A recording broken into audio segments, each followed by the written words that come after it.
하겠습니다. 오늘 이제 에베소서 20번째 시간인데요.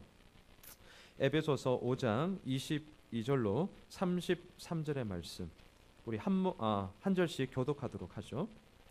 에베소서 5장 22절로 33절의 말씀을 제가 한 절, 여러분들이 한 절 교독하도록 하겠습니다. 제가 먼저 22절 말씀을 읽겠습니다. 아내들이여 자기 남편에게 복종하기를 주께 하듯 하라.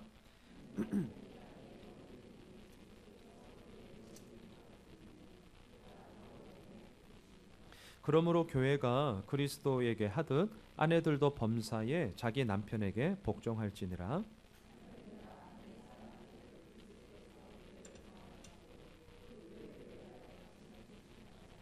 이는 곧 물로 씻어 말씀으로 깨끗하게 하사 거룩하게 하시고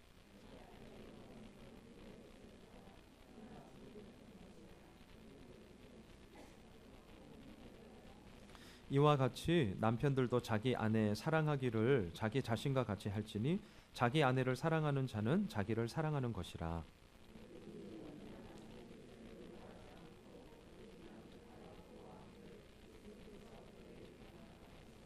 우리는 그 몸의 지체임이라.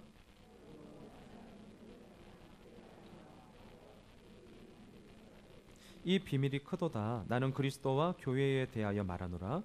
그러나 너희도 각각 자기의 아내 사랑하기를 자신같이 하고 아내도 자기 남편을 존경하라. 아멘. 도종환 시인이 쓴 담쟁이라는 시를 아마 많은 분들이 이미 알고 계시죠. 지금은 문화체육부 장관으로도 활동하고 있는데요. 담쟁이 시 한번 제가 좀 읊어드리겠습니다. 저것은 벽, 어쩔 수 없는 벽이라고 우리가 느낄 때 그때 담쟁이는 말없이 그 벽을 오른다. 물 한 방울 없고 씨앗 한 톨 살아남을 수 없는 저것은 절망의 벽이다 라고 말할 때 담쟁이는 서두르지 않고 앞으로 나아간다. 한 뼘이라도 꼭 여럿이 함께 손을 잡고 올라간다. 푸르게 절망을 다 덮을 때까지 바로 그 절망을 잡고 놓지 않는다. 저것은 넘을 수 없는 벽이라고 고개를 떨구고 있을 때 담쟁이 잎 하나는 담쟁이 잎 수천 개를 이끌고 결국 그 벽을 넘는다. 여러분, 살다 보면 저것은 어쩔 수 없는 벽이야 라고 우리가 느낄 때가 있죠. 또한 저것은 절망의 벽이야 라고 우리가 말할 때가 있습니다. 또한 저것은 진짜 우리 넘을 수 없는 벽이야 라고 고개를 떨굴 때가 분명히 있습니다. 내가 안 해본 것도 아니잖아요. 이 자리에 함께 예배드릴 우리 모두가 나름 다 한다고 열심을 다해 우리 살아가는 그런 사람들입니다. 하지만 그럼에도 불구하고 변하지 않는 현실의 벽, 소위 두터운 벽을 만날 때에 우리는 담쟁이처럼요, 결국은 그 벽을 넘어가면 얼마나 좋겠습니까? 저 정말 꿈꾸거든요. 정말 저도 그렇게 살고 싶어요. 하지만 때로는 한숨을 푹 쉬고요, 진짜 이 시의 고백처럼 저거는 정말 절망이야 라고 그런 가운데 고개를 푹 숙일 때가 사실 우리들 삶 가운데 많이 있습니다. 그런데 그러하다 보니까 이 시를 통해서 참 역설적인 것은 우리의 모습이 이처럼 연약하고 또한 힘이 없고 또한 쉽게 넘어지기 때문에 결국은 그 벽을 넘고야만은 이 담쟁이의 생명력이 우리도 저래야 되는데 라는 또 다른 힘과 또한 우리가 다시금 일어설 수 있는 그런 근간으로 우리들에게 힘이 되고 도전이 되기도 하는 것이죠. 그래서 많은 사람들이 이 담쟁이라는 시를 참 좋아하고 저도 참 좋아하거든요. 그리고 이 시를 읊으면서 다시금 내 삶에 가리워진 그 벽을 향하여서 오늘도 그 잎을 하나하나 튀어나가면서 살아가는 것이죠. 여러분, 이것이 비단 어찌 우리들의 일반적인 삶의 이야기뿐이겠습니까? 신앙생활도 마찬가지입니다. 하나님과 나와의 관계 속에서 하나님은 문제가 아니죠.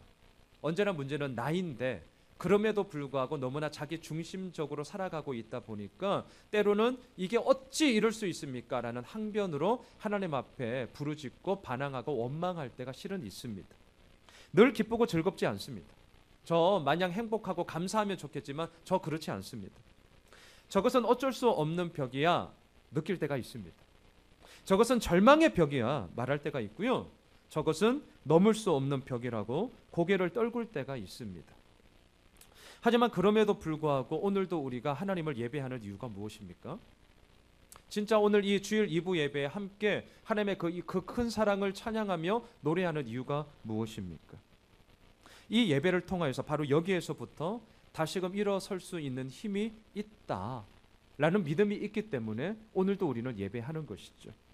또한 지난주 우리가 나누었던 것처럼 성령의 충만한 은혜, 성령님이 나와 함께 하심으로 말미암아 결국은 그 벽을 넘고야마는 담쟁이처럼 우리들 삶 가운데도 성령님으로 말미암아 결국은 그 벽을 넘고야마는 변화의 기쁨을 우리 모두가 맛볼 수 있기 때문인 것입니다.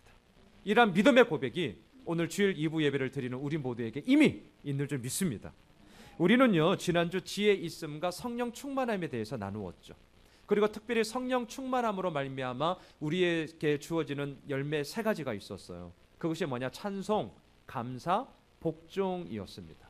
그런데 이 흐름 속에 오늘 본문을 보시면 이 복종이라는 이 열매가 특별히 어떻게 구체적으로 우리들의 삶 속에 열매를 맺어지게 되는지를 남편과 아내, 부부 관계를 통하여서, 그리고 부모와 자녀, 이 부모와 자녀와의 관계를 통하여서, 그리고 주인과 종의 관계를 통하여서 이 성령의 맺어주심, 특별히 복종의 열매가 어떻게 구체적으로 이루어져 가는지를 우리들에게 보여주고 있습니다. 그래서 오늘 본문을 시작으로 하여 앞으로 3주간에 걸쳐서 이 관계의 모든 모양새를 통하여 성령의 충만함이라는 것이 단지 그냥 교회 안에서 그냥 하나님을 열심히 찬양하고 말씀 듣고 열심히 기도하고 뭔가 신비적이고 뭔가 신앙적인 부분에만 국한된 것이 아니라 너무나도 실질적인, 정말 우리들 삶에 너무나도 세세하게 작용하는 하나님의 다스리심을 우리가 함께 좀 보고자 합니다. 자, 먼저 오늘 본문 22절로 24절을 다시 한번 읽도록 합시다. 오늘 에베소서 5장 22절로 24절 함께 읽도록 하겠습니다. 시작. 아내들이여 자기 남편에게 복종하기를 주께 하듯 하라. 이는 남편이 아내의 머리됨이 그리스도께서 교회의 머리됨과 같음이니 그가 바로 몸의 구주시니라. 그러므로 교회가 그리스도에게 하듯 아내들도 범사에 자기 남편에게 복종할지니라. 저는 남자예요. 그래서 오늘 이 본문을 좀 계속해서 묵상을 하면서 특별히 지금 방금 읽었던 22절로 24절을 계속 좀 읽으면서 남자이기 때문에 남자가 아닌 여성의 마음에서는 어떨까라는 최대한의 좀 생각을 해가면서 몇 번을 묵상을 했습니다. 그러면서 혹시라도 자매님들이 방금 지금 이 구절을 읽으시면서 행여라도 마음에 좀 불편함, 뭔가 마음에 개운치 않음, 소위 마음에 좀 탁탁 이렇게 걸리는 단어가 있다면 무엇일까? 억지로 생각을 해보았어요. 억지로. 그랬는데 제 마음입니다. 제 생각인데 2가지가 아닐까, 복종과 머리됨이라는 단어가 아닐까라는 생각을 한번 해보았습니다. 왜냐하면 이건 저의 지극히 개인적인 이유입니다. 제가 때로는요, 남편으로서 저 다 잘하지 못합니다. 정말 부족하거든요. 그럼에도 불구하고 때로는 아내 앞에서 야, 나 남편이야, 소위 남편됨의 권위를 이렇게 좀 주장하고 싶을 때가 있잖아요. 더욱이 저는 아내와 동갑입니다. 나이가 친구입니다. 친구. 그래서 때로는 이제 막 먹거든요. 그러다 보니까 제 지극히 개인적인 이유입니다. 때로는 잘하지도 못하면서 남편의 권위를 좀 이렇게 내세우고 싶을 때 제가 교묘하게 써먹는 구절이 바로 이 구절이거든요. 교묘하게 써먹는 구절. 자, 왜 이 구절을 제가 교묘하게 써먹는 줄 아십니까? 그것은 남편의 입장에서 볼 때, 저의 입장에서 볼 때 너무나도 달콤한 사탕과 같은 2 단어가 떡하니 버티고 있었기 때문입니다. 그게 뭐냐? 복종과 머리됨이라는 단어였어요. 자기 남편에게 복종하라, 복종이라는 단어죠. 또한 남편이 아내의 머리됨이야, 머리됨이라는 단어가 남편의 입장에서는 상당히 고마운, 참 달콤한 말임에 분명합니다. 하지만 이제 우리가 좀 살펴보겠지만 사도 바울이 지금 말하고 있는 복종, 머리됨이라는 단어가요, 지금 제가 앞서서 서론으로 풀고 있는 그 마음, 소위 가부장적인 언어로 쓰인 단어가 절대 아닙니다. 제가 지금 가부장적인 언어라고 의도적으로 이 용어를 썼습니다. 복종, 머리됨이요, 한 사람이 다른 사람에게 있어서 강압적으로 지시하고 명령하는 내용이 절대 아니라는 거예요. 가부장적인 언어가 결코 아니더라고요. 자, 복종이라는 단어, 헬라어로 히포타소라는 단어입니다. 이 단어는 물론 다른 사람의 권위 아래 있음을 강조하는 군대 용어입니다. 자, 그런데 오해하지 마십시오. 군대 용어라고 해서 복종, 그러면 우리 형님들, 우리 아우님들이, 형제님들이 계시는데 군대에서 복종 하면 우리가 어떻게 이해합니까? 이퀄 야 까라면 까. 이제 이런 식으로 가죠. 그런데요, 그런 무조건적인 복종을 의미하는 단어가 결코 아닙니다. 이 단어가 지금 강조하는 것은 뭐냐면, 잘 들어주세요. 우리 모두는 질서 가운데 있다. 그리고 그 질서 가운데 있는 서로가 서로에게 지켜야 할 것은 지켜야 한다. 다시 말할까요? 여기에서 말하고 있는 사도 바울의 포인트는 어디에 있냐면, 질서 안에 있다라는 이 개념을 강조할 때에 복종이라는 단어를 쓰고 있습니다. 우리는 질서 가운데 있습니다. 그리고 그 질서 속에서 서로가 서로에 대해서 지켜야 할 것을 지켜야 하는 것, 이게 지금 오늘 본문에 나오는 복종이라는 단어이죠. 그래서 사도 바울은 하나님이 세우신 질서 속에 거하고 있는 아내들에게 명령하는 것입니다. 아내들이여 남편에게 복종하라. 그러한 복종하기를 또한 주께 하듯 하라, 이렇게 얘기합니다. 여기서 또한 많은 분들이 오해하는 것이 있습니다. 주께 하듯 하라, 이 말을 오용해서 남편들의 입장에서 뭐라고 얘기하냐면, 봤지?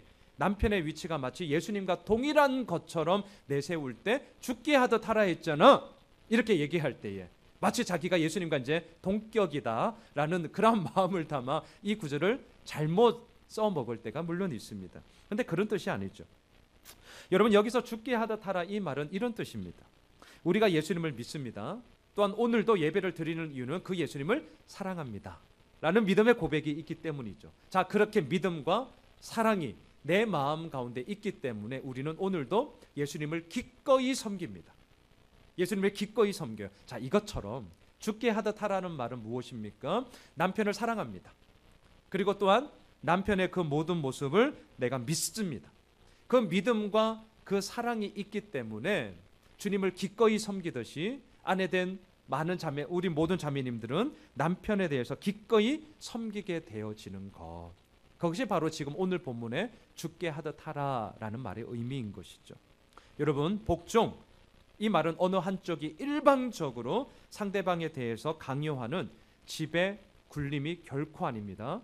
가부장적인 언어 아닙니다. 하나님이 세우신 질서 속에서 서로가 지켜야 할 것을 지키는 섬김, 이것이 오늘 본문의 복종이라는 것이죠. 또한 머리됨이라는 단어, 이건 역시 오늘 본문의 23절에 두 번이나 반복되는데요. 많은 분들이 특별히 남편이 아내와의 관계 속에서 이러한 구절들을 좋아하는 것은 머리됨을 어떻게 이해하는 것입니까? 나는 높고 너는 나보다는 낮아. 소위 높낮이, 우열을 나타내는 단어다라고 생각하기 때문에 남편의 그 권위됨을 나타낼 때에 이 머리됨이란 용어들을 쓰는데요. 물론 이것도 잘못된 것이죠. 자, 흔히들 머리됨, 우열을 가리는 단어, 높낮이를 나타내는 단어로 이해함으로 말미암아 우리가 특별히 부모님들이 자녀들을 위해서 기도할 때 신명기 말씀에 그 축복의 말씀이 쫙 나열되어 있는 그 말씀을 인용하면서 많이 기도하는 구절이 있죠. 뭐 많이 기도하셔요? 우리 자녀들을 위해서 기도할 때, 주님, 머리가 될지언정 꼴이 되지 말게 하시고. 예, 저도 부모인지라 네, 그 마음 충분히 저 동의합니다. 근데 한편으로는 다 머리가 되면 물론 좋죠. 하지만 꼬리는 누가 하나, 뭐 이런 생각도 하기는 하는데요. 자, 이게 뭐죠? 이때 머리가 될지언정 꼴이 되지 말게 하시고 라고 할 때 이 머리됨은 높낮이의 개념이죠. 나는 높고 그래도 내 자녀들은 좀 높고 다른 애들보다는 그래도 좀 높은 자리에 있으면 참 좋겠습니다 라는 의미로 사용할 때 머리가 될지언정 꼴이 되지 말게 하시고라고 하는 거죠. 예, 뭐 그런 용어로도 쓸 수 있겠죠. 하지만 오늘 사도 바울이 본문에서 말하고 있는 머리됨은 결코 나는 높고 너는 낮아, 우열을 가리는 단어가 아닙니다. 만일에 이 단어를 우열을 나타내는 단어로 이해하신다면 23절의 말씀을 왜곡할 수 있습니다. 어떻게 왜곡하죠? 남편은 머리라고 했으니까 아내보다 우월하고, 반대로 아내는 남편에 비해 열등하다, 이렇게 해석이 되겠죠. 물론 그것이 아니겠지만 왜 아닙니까? 하나님은 남자와 여자를 결코 우열이 있는 존재로 창조하지 않았기 때문이죠. 하나님의 형상으로 우리 모두가 다 지음받은 동등한 존재이기 때문에 어찌 인간의 존엄성 앞에 우열을 가릴 수 있습니까? 그 생각을 한다는 것 자체가 완전히 잘못된 것이죠. 자, 지금 사도 바울이 말하는 머리됨이란 소위 가부장적인 언어로 남편이 자신의 권위를 내세울 때 써먹는 단어로 그렇게 쓰여지는 것이 아니라 이 여기서 말하는 머리됨은 오늘 제가 주보 설교 요약지에도 적어 놓았는데요. 이런 뜻입니다. 생명의 질서 속에 서로가 연합함으로 말미암아 자라고 성장한다라는 뜻을 가지고 있습니다. 자, 이 그림이 어디에 나왔느냐? 이미 우리가 에베소서 강의를 하면서 보았는데 앞에 스크린을 한번 보시죠. 에베소서 이 그림 말고요. 에베소서 4장 15절 16절. 자, 이 두 구절을 읽으시면서 머리됨의 의미를 지금 사도 바울이 어떻게 쓰고 있는지를 잘 보십시오. 이 구절이 이 에베소서에서 나오는 머리됨의 의미입니다. 함께 읽겠습니다. 시작. 오직 사랑 안에서 참된 것을 하여 범사에 그에게까지 자랄지라. 그는 머리니 곧 그리스도라. 그에게서 온몸이 각 마디를 통하여 도움을 받음으로 연결되고 결합되어 각 지체의 분량대로 역사하여 그 몸을 자라게 하며 사랑 안에서 스스로 세우느니라. 자, 보십시오. 이 구절에서요, 머리이신 예수 그리스도로 말미암아 그 생명이 온 몸으로 공급되어지고 있습니다. 그 온몸으로 공급되어짐으로 말미암아 생명의 질서 속에 서로 연합되고 결합되고 있습니다.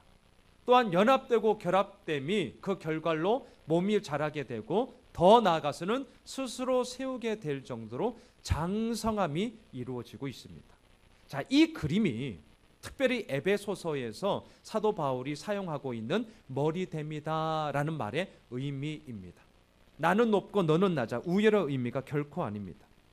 자, 예수 그리스도의 머리됨은 통제가 아니라 보살핌이 되는 거죠. 예수 그리스도의 머리됨은 지배나 굴림이 아니라 섬기는 것이죠. 또한 예수 그리스도의 머리됨은 짓밟는 것이 아니라 돌보는 것이죠.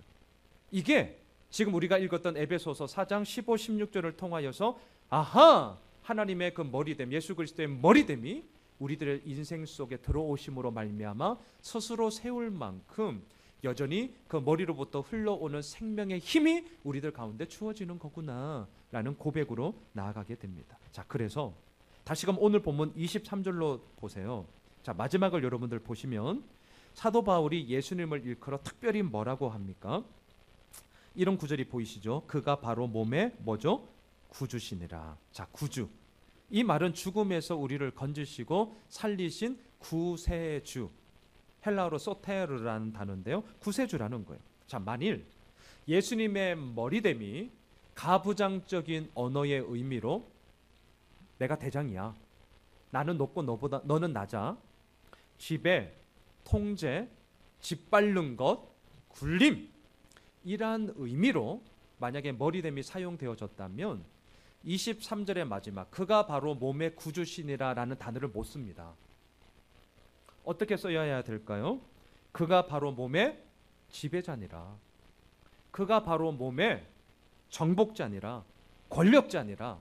이러한 용어로 우열을 다지는 용어로 예수님을 표현하게 되겠죠.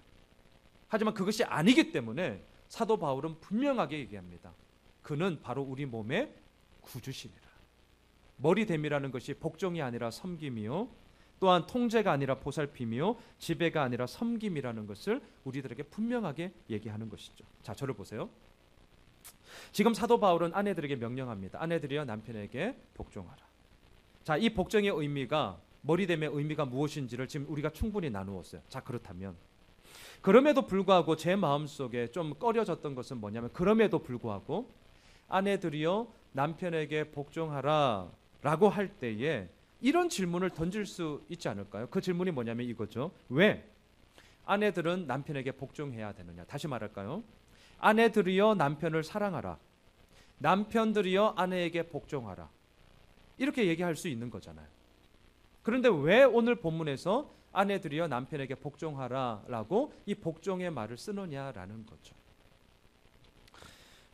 이 질문을 좀 묵상을 하다가 의외로 간단하게 좀 답을 찾았습니다. 아주 의외였어요. 그것은 뭐냐면 아내가 복종을 하지 않으면요, 남편은 아내가 나를 사랑하지 않는구나 라고 생각하기 때문입니다. 제가 다시 말할게요. 남편들은요, 아내의 복종의 언어를 통해서만이 아내가 나를 사랑하고 있구나 라는 것을 이해할 수 있고 느낄 수 있는 존재이기 때문입니다. 게리 챕먼이 5가지의 사랑의 언어라는 책을 썼어요. 아마 이 가운데는 읽어보신 분들이 꽤 계실 것입니다. 자, 5가지 사랑의 언어. 오늘 주보 제가 설교 요약지에도 적었는데요. 첫 번째가 인정하는 말이다. 인정하는 말. 상대방이 나에 대해서 인정해주고 칭찬해줄 때 내가 상대방으로부터 정말 큰 사랑을 받고 있구나라고 느끼신다면 그러한 분들에게 사랑의 언어는 인정이에요. 두 번째, 함께하는 시간이죠. 아무리 인정하는 말을 많이 받는다 할지라도, 많이 듣고 또 심지어 아무리 좋은 선물을 많이 받는다 할지라도, 물론 좋죠. 좋은 건 좋은 거죠. 하지만 그런 것보다 그저 별다른 일 없고요, 특별한 일 없고요, 그냥 그 사람과 함께 시간을 보내고 그냥 그와 함께 차 한 잔을 마시고 커피 한 잔을 하면서 있을 때에 저 사람이 나를 참 사랑하는구나 라는 것을 그 어느 것보다도 크게 느끼신다면 그분에게 있어서 사랑의 언어는 함께 하는 것이죠. 세 번째, 선물을 얘기하더라고요. 생일, 결혼기념일, 선물 통해서 서로의 사랑을 나누죠. 또한 그런 것이 없다 할지라도 가끔씩 상대방으로부터 그냥 아무 일 없는데도 선물을 딱 받을 때 그 어느 것보다 저 사람이 나를 진짜 사랑하네 라고 느끼신다면 그 사람에게 있어서 사랑의 언어는 선물이에요. 선물. 네 번째가 봉사예요. 봉사. 상대방이 원하는 것을 기꺼이 해주는 거. 그러니까 가정에서 보면 서로가 요즘은 다 바쁘니까요. 음식을 준비한다거나 청소를 한다거나 빨래가 세탁기가 하는 거니까 세탁기에 빨래를 집어넣는다거나 등등 그 상대방을 향해서 기꺼이 봉사하고 섬길 때에 내 마음속에 정말 나를 사랑하고 있네 라는 것을 느끼신다면 그분에게 있어서 사랑의 언어는 봉사. 마지막 하나가 스킨십을 얘기하더라고요. 설령 인정하는 말을 듣지 못하더라도, 많은 시간을 함께 보내지 못한다 할지라도, 선물이 없다 할지라도, 봉사가 없다 할지라도 상대방과 함께 손을 꽉 잡을 때, 아니면 그 사랑의 마음을 담아서 서로 포옹을 할 때, 아니면 우리 이 부부 관계를 통하여서는 잠자리를 같이 할 때, 이런 스킨십이 있죠. 그런 것을 통하여서 정말 이 사람이 나를 사랑하는구나 라는 것을 그 어느 것보다도 내가 느낀다면 그분에게 있어서의 사랑의 언어는 스킨십이라는 것입니다. 저는 이 5가지 중에 인정이에요. 인정. 인정. 아마 대부분 다 이런 욕구는, 인정 욕구는 다 있지만 특별히 남성들에게 있어서는 좀 더한 것이 실은 많죠. 인정. 저에게 선물 안 주셔도 돼요. 저랑 같이 안 있으셔도 돼요. 그런데요, 진짜 인정하는 말, 그 한마디, 아내가 저에게 인정하는 말, 남편으로서, 또한 한편 또 목사로서, 그래도 잘하고 있어 여보, 힘내, 오늘 설교 그래도 좋았어 등등, 그렇게 인정하는 말을 딱 들으면 그 무엇과도 비교할 수 없는 힘이 생기더라고요. 제가 아내에게 물었거든요. 여보는 이 5가지 중에 뭐가 당신의 사랑의 언어야? 제가 물었더니 함께하는 시간이라고 얘기하더라고요. 함께하는 시간. 저희는 코드가 좀 달라요. 함께하는 시간. 특별한 일 없어도 돼요. 그냥 아무것도 안 해도 돼. 그냥 자기랑 같이 있으면 된대요. 그러면 이 사람이 여전히 나를 사랑하는구나라는 것을 다른 무엇과도, 그러니까 다른 것을 통해서도 느끼겠지만 그 함께하는 시간 자체가 그냥 좋다는 거죠. 네. 자, 이 자리에 우리 부부들 많이 계시는데 뭐예요? 한번 살펴보셔요. 정말 중요합니다. 나에게 있어서 사랑을 충분히 받는 그 언어, 나에게 있어서의 사랑의 언어가 뭘까? 그걸 좀 충분히 나누셨으면 좋겠어요. 또 우리 청년 자매님들 연애를 하신다면 상대방에 대해서 그 사랑의 언어의 코드가 뭔지를 한번 알아보는 것도 너무나 중요하죠. 또한 알면 뭐합니까? 써먹어야죠. 남편은 아내에게 충분히 마음껏 사용하십시오. 아내는 남편에게 충분히 사용하십시오. 자, 지금 사도 바울은 이러한 사랑의 언어의 의미로서 아내들에게 명령하는 겁니다. 아내들이요, 남편에게 복종하라. 남편이 아내의 사랑을 느끼는 언어가 아내의 복종이기 때문에 그런 거예요. 남자는 여자들에 비해 통제하는 욕구가 강하잖아요. 주도하려는 그 욕구가 참 강합니다. 그렇다 보니까 남편이 아내로부터 사랑을 받는구나 라는 것은 아내의 복종의 언어를 통해서 느끼게 되는 것이죠. 물론 이런 얘기를 하면 제가 주례할 때, 작년에 주례할 때도 이 본문 가지고 이 얘기한 거거든요. 모르겠습니다. 자매님들 입장에서는 잘해야 뭘 이렇게 얘기할 수 있을지 모르겠습니다. 네, 그렇죠. 어찌 남편 하는 일이 다 잘 되어지고 어찌 남편 하는 일이 모든 게 다 좋겠습니까? 눈물이 있고 아픔이 있고 밤잠 설쳐가며 고민할 때가 있죠. 실패로 인해서 허우적거릴 때도 있죠. 그런데 보십시오. 한번 돌아보십시오. 그럼에도 불구하고 바로 그러할 때에 어찌 아내만 힘들겠습니까? 남편도 공이 힘들 텐데 그 모든 힘듦 속에서 다시금 일어날 수 있는 힘이 어디에 있느냐? 저는 단언합니다. 복종의 언어를 우리 아내분들이 좀 써주시면 참 좋겠는데요. 그 복종의 언어를 저는 딱 두 가지로 정리하거든요. 첫째, 그게 뭐냐면 남편을 향한 아내의 절대적인 신뢰예요. 신뢰. 여보, 나 여보 믿어. 남편을 향한 절대적인 신뢰. 또 뭔 줄 아세요? 남편에 대한 아내의 절대적인 인정이라고 저는 생각을 합니다. 신뢰와 인정입니다. 이게 비단 부부 관계뿐만이겠습니까? 하지만 오늘 본문에 좀 국한해서 아내들이 남편을 향하여서 쓸 수 있는 복종의 언어는 신뢰와 인정입니다. 이것이 무엇이냐? 오늘 사도 바울이 아내들에게 명령하는 남편에게 복종하라라는 것이죠. 자, 한편 오늘 본문 25절 이하에서는 사도 바울이 남편들에게요, 아내를 사랑해라라고 명령을 합니다. 그런데 오늘 본문을 한번 보세요. 22절로 33절까지인데 제가 단순하게 한번 접근해 볼게요. 아내들에게 대해서는 22, 23, 24절 딸랑 세 구절만 얘기해요. 딸랑 세 구절. 그런데 25절로 33절까지는 남편들아 라고 하면서 남편들에게 하는 그런 말이에요. 분량으로 보면 꽃배기가 넘어요. 왜 이럴까요? 제가 단순하게 얘기하면 남편들이 이 말에 대해서 더 귀담아 들어야 한다는 거죠. 분량이 많아요. 왜냐? 거꾸로 얘기하면 그만큼 안 들어. 제가 좀 단순하게 접근하는 거예요. 사도 바울의 좀 마음을 보자는 겁니다. 사도 바울의 마음. 25절을 보시죠. 25절. 우리 함께 읽겠습니다. 시작. 남편들아 아내 사랑하기를 그리스도께서 교회를 사랑하시고 그 교회를 위하여 자신을 주심같이 하라. 아내를 사랑하는데 사도 바울이 말하고 있는 이 사랑은 어떤 사랑입니까? 예수님께서 교회를 사랑하시고 그 교회를 위하여 기꺼이 자신의 몸을 깨워주셨고 내어주신 그 아가페의 사랑을 얘기하죠. 사도 바울이 지금 말하고 있는 이 사랑의 이야기는요, 당시 남성들에게는 이게 뭔 말이요? 충격 그 자체였고 듣도 보도 못한 말이었습니다. 이건 말이 안 되는 말이에요. 이해할 수 없는 말이고 이해하고 싶지 않은 말이었어요. 자, 제가 왜 이렇게 좀 강하게 얘기하느냐? 그 당시 남성들이 가지고 있는 여성에 대한 인식은 한마디로 이겁니다. 여성들에게는 그렇게 해줄 만한 가치가 없어. 이게 당시 남성들이 가지고 있는 여성들에 대한 인식이에요. 제가 기록을 보니까요, 당시 유대인 남성들이 아침에 이제 기도를 하는데 그들이 사용했던 기도문 가운데 이런 구절이 있습니다. 한번 들어보셔요. 기가 찬 내용이에요. 하나님, 이방인이나 종이나 여자로 만들지 않은 것에 대해서 진정으로 감사하나이다.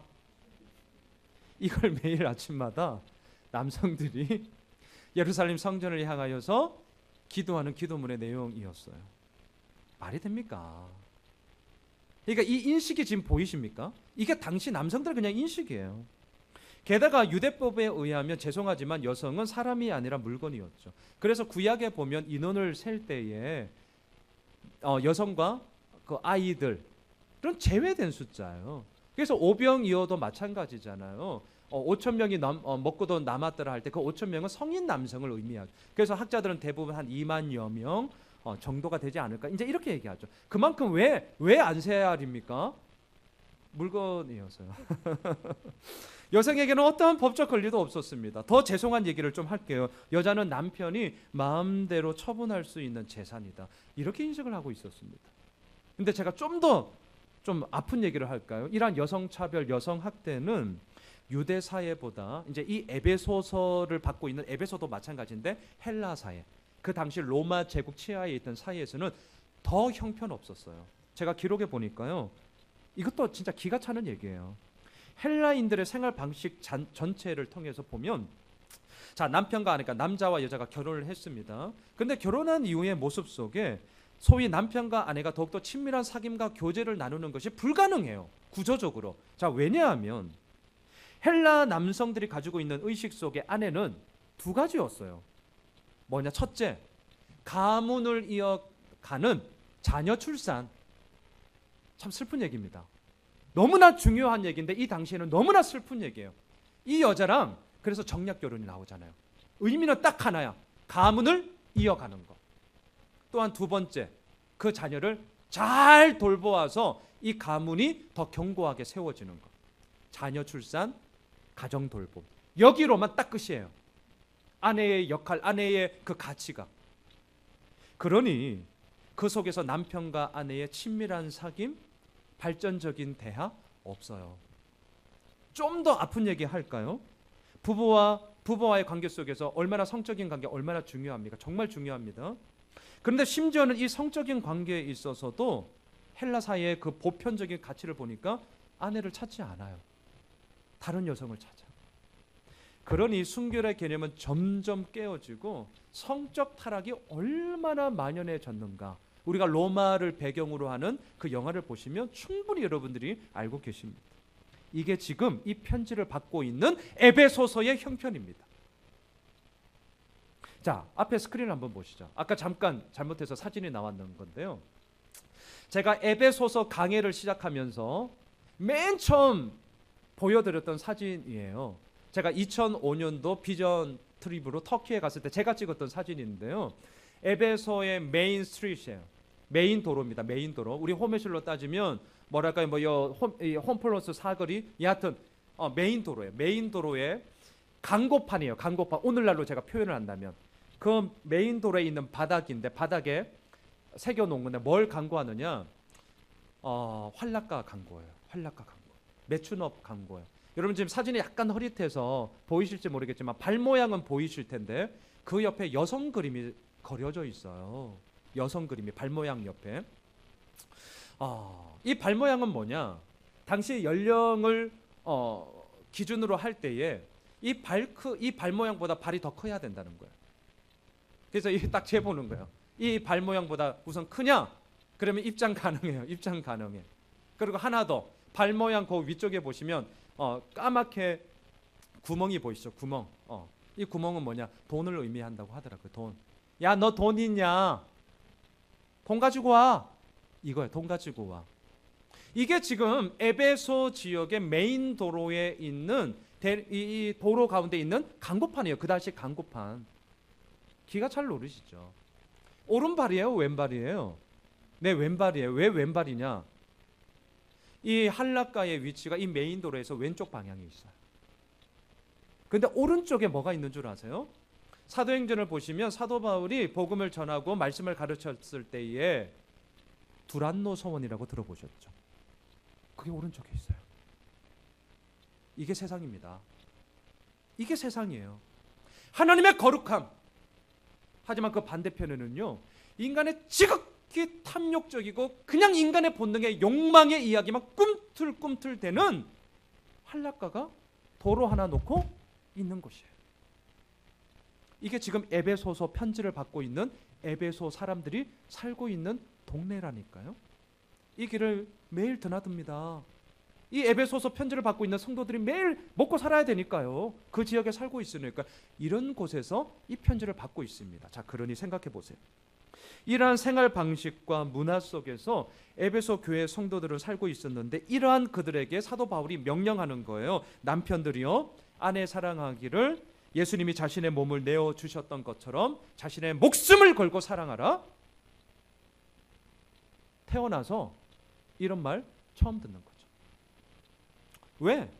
당시 여성은 사람이 아니라 물건이었기 때문입니다. 그 어떤 법적 권리도 없었기 때문입니다. 그저 있다면 자신의 성적 쾌락을 위해 얼마든지 사용할 수 있는 통로, 참 죄송한 표현입니다. 그럼에도 그 당시 그렇게 인식하고 있었어요. 근데 그러한 여성에게 자신의 목숨을 기꺼이 내어주는 사랑을 하라? 고개가 뭐 절레절레 돌아가는 얘기죠. 이거는요, 혁명 중에 혁명이고요, 정말 모든 것들을 완전히 변화시키는 코페르니쿠스적인 발언입니다. 정말 어마어마한 발언인 거예요. 이해할 수 없는 명령이었죠. 그런데 사도 바울은 그 이해할 수 없는 명령을 지금 하고 있습니다. 왜요? 예수 그리스도를 믿는다는 것이 바로 이러한 사랑을 하는 것이라는 믿음의 증거였기 때문이십니다. 이러한 사랑이 성령 충만함이라고 얘기할 때 단지 교회 안에서 막 불러 막 기도 뜨겁게 하고 찬양 열심히 하고 말씀 앞에 아멘! 중요하죠. 필요하죠. 하지만 단지 그렇게 종교적인 언어로 성령 충만함을 국한하는 것이 아니라 얼마나 현실적입니까? 남편과 아내와의 관계, 우리 고민이잖아요. 얼마나 대한민국에 지금 많은 가정이 깨어집니까? OECD의 이혼율 1, 2위를 다투고 있어요. 전혀 심각한 문제죠. 그러한 우리들에게 예수를 믿는 믿음의 증거가 도대체 뭐냐라고 물으실 때에 오늘 본문입니다. 남편들아 아내를 사랑하라. 이 사랑은 단지 육체적인 쾌락과 성적 만족을 구하는 에로스가 아닙니다. 이것은 자신의 생명을 기꺼이 내어놓는 아가페입니다. 그 아가페의 사랑. 그러면서 저 역시 남편으로서 이 말씀을 좀 많이 묵상을 했습니다. 고민을 했어요. 자, 오늘 본문 남편으로서 아내를 향한 기꺼이 내어주는 사랑, 목숨을 내어주는 사랑. 근데 생각해 보셔요. 대한민국을 살아가는 한 남편들이요, 아내들을 위해서 목숨을 내어줄 상황이 나오겠습니까? 보편적으로 그런 상황이 별로 없을 것 같아요. 대한민국에 살아가는 한 그럴 일이 별로 없을 것 같아요. 자, 그렇다면 우리가 큐티를 하면서 적용이 참 중요한 것인데, 그럼 이 뭐죠? 기꺼이 내어주는 사랑을 우리가 어떻게 적용할 수 있을까요? 저는 이렇게 좀 정리했습니다. 저는 이렇게 말씀드리고 싶어요. 아내를 사랑하라, 이 말은 아내의 어떠함에 상관없이 아내를 있는 모습 그대로 받으라. 저는 이렇게 정의하고 싶습니다. 저보다 훨씬 더 인생의 선배님들이 이 자리에 많이 계셔서 번데기 앞에 주름 잡는 얘기를 요만큼만 하겠습니다. 제가 이제 결혼 17년 차가 되었는데요, 결혼을 하고 나서 참 많이 싸웠던 것이 있습니다. 그게 뭐냐면 청소 문제예요. 청소 문제. 지금도 가끔은 싸워요. 아내와 저는 스타일이 이 부분에 있어서는 정말 다릅니다. 제가 일전에도 아마 이 부분을 말씀드렸던 것 같은데, 저는 주변 정리가 되어 있어야만 제가 집중할 수 있는 스타일이에요. 이렇게 막 하다가도 책상에 예를 들어서 뭐가 어질렀다 있으면 그걸 해야 여기에 막 올인할 수 있는 스타일이에요. 아내는 반대입니다. 주변이 좀 어지러워도 얼마든지 자기 일에 집중할 수 있는 스타일이에요. 뭐 다른 거죠. 틀린 거 아니죠. 다른 거죠. 근데 결혼 초에는 이게 얼마나 제가 힘들든지, 결국 누가 힘들어요? 물리적으로 보면 누가 힘듭니까? 누가 손해해요? 제가 손해죠. 제가 해야죠. 뭐 답답한 놈이 하는 거죠. 그러니까 이것 때문에 많이 싸웠어요. 지금도 가끔은 싸웁니다. 그래, 다른 거야. 다른 것을 인정함에도 불구하고 제 기질과 성품이 그러하니 어째 저렇게 17년이 지났는데도 안 바뀌냐 이러면서 갈 때가 있죠. 알게 된 것이 있습니다. 상대방을 고치려고 하려면 싸우는 것밖에 없고요. 내가 그냥 바뀌는 거죠. 내가 바뀌는 거. 싱크대에 설거지 거리가 있다. 어떻게 해야 됩니까? 답답한 놈이 하는 거죠. 뭐 아내님이 워낙 바쁘시니까 그냥 보이는 대로 하는 거죠. 뭐 거실에 좀 이렇게 어질러져 있다 정리하는 것이고, 빨래통에 이렇게 빨래님들이 쌓여져 있네. 내가 하는 거 아니니까 빨래통에 집어넣고 뭐 세탁기 돌리면 되는 거, 그런 거죠. 여러분, 제가 또 이렇게 얘기하니까 제가 뭐 많은 것을 하는 것 같은데 아니요. 제가 조금 해놓고요, 좀 이렇게 생색 내려고 하는 겁니다.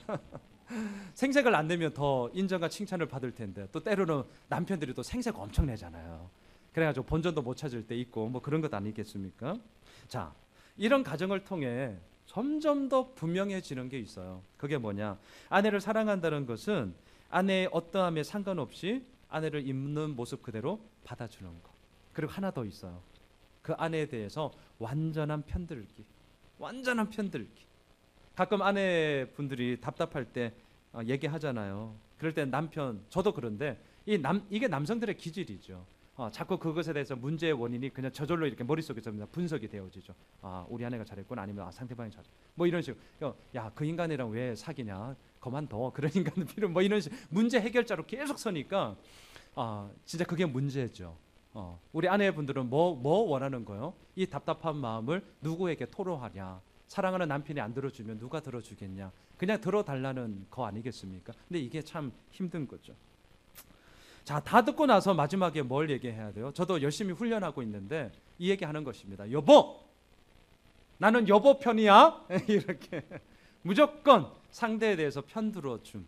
저는 이것이 오늘 본문에 남편들이여 아내를 자기 생명을 내어주신 그 예수님을 따라 사랑하십시오라고 하는 것에 있어서의 실천적인 적용이라고 생각을 합니다. 자, 보십시오.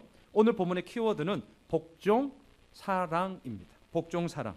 아내들이여 남편에게 복종하십시오. 남편들이여 아내를 목숨 걸고 사랑하십시오. 복종 사랑.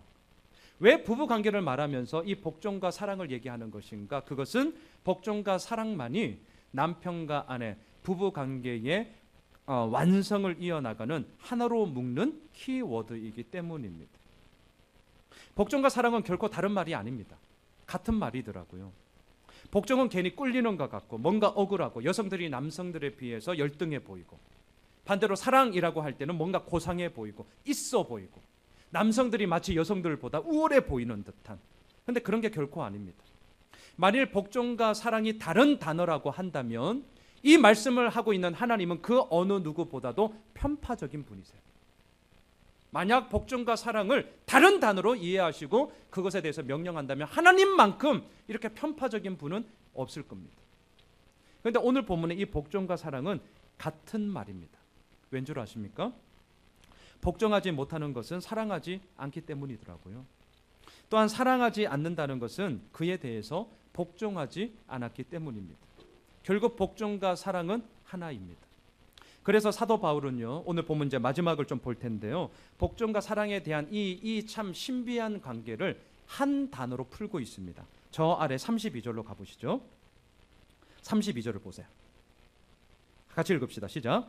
이 비밀이 크도다. 나는 그리스도와 교회에 대하여 말하노라. 자, 비밀이라는 단어로 오늘 본문을 마무리하고 있습니다. 비밀이에요. 비밀. 세상 사람들은 몰라요. 왜? 비밀이니까. 근데 이 비밀이 이미 풀렸어요. 누구 안에서? 예수 그리스도 안에서. 정말 이게 비밀이에요. 진짜 이게 비밀스러운 거죠. 여러분, 인류의 역사를 볼 때 복종과 사랑은 언제나 실패였습니다. 복종과 사랑은 실패였어요. 창세기 3장 아담과 하와를 보세요. 선악과를 먹지 마. 하지만 하나님의 명령에 복종하지 않았습니다. 복종하지 않으면 하나님을 사랑하지 않았기 때문입니다. 왜 하나님을 사랑하지 않았습니까? 선악과를 먹음으로 말미암아 하나님처럼 되고자 하는 자기 욕망의 이야기가 꿈틀꿈틀 되었기 때문입니다. 창세기 11장으로 갑시다. 바벨탑 사건, 우리가 너무나 잘 알고 있습니다. 하나님은 명령했습니다. 생육하고 번성하여 땅에 충만하라. 하지만 이들은 하나님의 명령에 복종하지 않았습니다. 바벨탑 쌓았습니다. 왜요? 땅에 충만하라. 이곳저곳 펼쳐져 나가야 되는데 우리 그렇게 하지 말고 여기서 살자. 더 나가서 하나님의 이름보다 우리의 이름을 더 드러내자. 그것이 바로 바벨탑의 욕망이었죠. 왜 이렇게 하는 것입니까? 하나님을 사랑하지 않았기 때문이죠. 보십시오. 오늘 본문의 키워드인 복종과 사랑, 이것은 인류의 역사를 돌아볼 때 언제나 실패였습니다. 복종과 사랑은 언제나 실패였어요. 자, 그런데 놀라운 비밀이 있습니다. 그 복종과 사랑이 예수 그리스도로 말미암아 완성이 되어졌습니다. 이게 놀라운 우리가 믿고 있는 기독교의 핵심이요, 기독교의 능력이죠. 단지 우리들의 의지를 향해서 복종하세요, 사랑하세요 아무리 얘기해도 안 됩니다. 왜? 그동안 인류의 역사가 처절한 실패였다는 것을 이미 우리들에게 보여주고 있기 때문입니다. 그런데 오늘 본문에서 어찌하여 복종과 사랑을 얘기할 수 있습니까? 예수 그리스도 안에서 이 복종과 사랑이 완성되었기 때문입니다. 예수님은 복종하셨습니다. 자신의 생명을 내어놓는 십자가로 말미암아 기꺼이 하나님의 명령에 복종하셨습니다. 또한 그 복종으로 말미암아 우리들을 향한 하나님의 그 지극히 크신 사랑이 얼마나 분명한지를 우리들에게 확증해 보여주셨습니다. 이것을 사도 바울이 믿기에 오늘 부부 관계를 시작으로 하지만 결론은 예수 그리스도의 복종과 사랑 앞에 우리가 무릎을 꿇지 않는 한 남편과 아내와의 관계 속에 이 복종과 사랑은 죄송하지만 실패가 될 것입니다. 그 얘기를 오늘 본문을 통해 얘기하는 것이죠. 말씀을 정리하겠습니다. 복종과 사랑. 어쩌면 이 얘기를 제가 오늘 하면서 이 자리 가운데 행여라도 마음의 무거움으로 다가오시는 분이 혹 계실지 모르겠습니다. 복종과 사랑. 이것을 행하지 못함으로 말미암아 더 큰 실패와 좌절과 절망 가운데 더 마음이 무거워하시는 분이 혹 계실지도 모르겠습니다. 하지만 반드시 기억하십시오. 반드시 기억하십시오. 무엇을? 예수 그리스도입니다. 예수 그리스도. 저것은 어쩔 수 없는 벽이라고 느낄 때가 있더라고요. 저것은 절망의 벽이야 말할 때가 있습니다. 저것은 넘을 수 없는 벽이야 고개를 떨구고요. 고개를 절레절레하면서 그럴 때가 있습니다. 하지만 바로 그때 복종과 사랑을 완성하신 예수님을 바라보십시오. 바로 그때 복종과 사랑을 완성하신 그 예수님을 의지하십시오. 바라기는 이번 한 주간 이게 비밀이야. 이게 비밀. 세상 사람들은 모릅니다. 하지만 예수 그리스도로 말미암아 이 비밀의 키는 풀려졌습니다. 이제는 그 비밀을 우리는 당당하게 누리며 그 비밀을 증거하는 자로 서 있습니다. 복종과 사랑을 통하여 예수 그리스도께서 이끌어 가시는 비밀의 이야기가 우리들의 삶을 통하여 풍성해지시길 주님의 이름으로 축원합니다.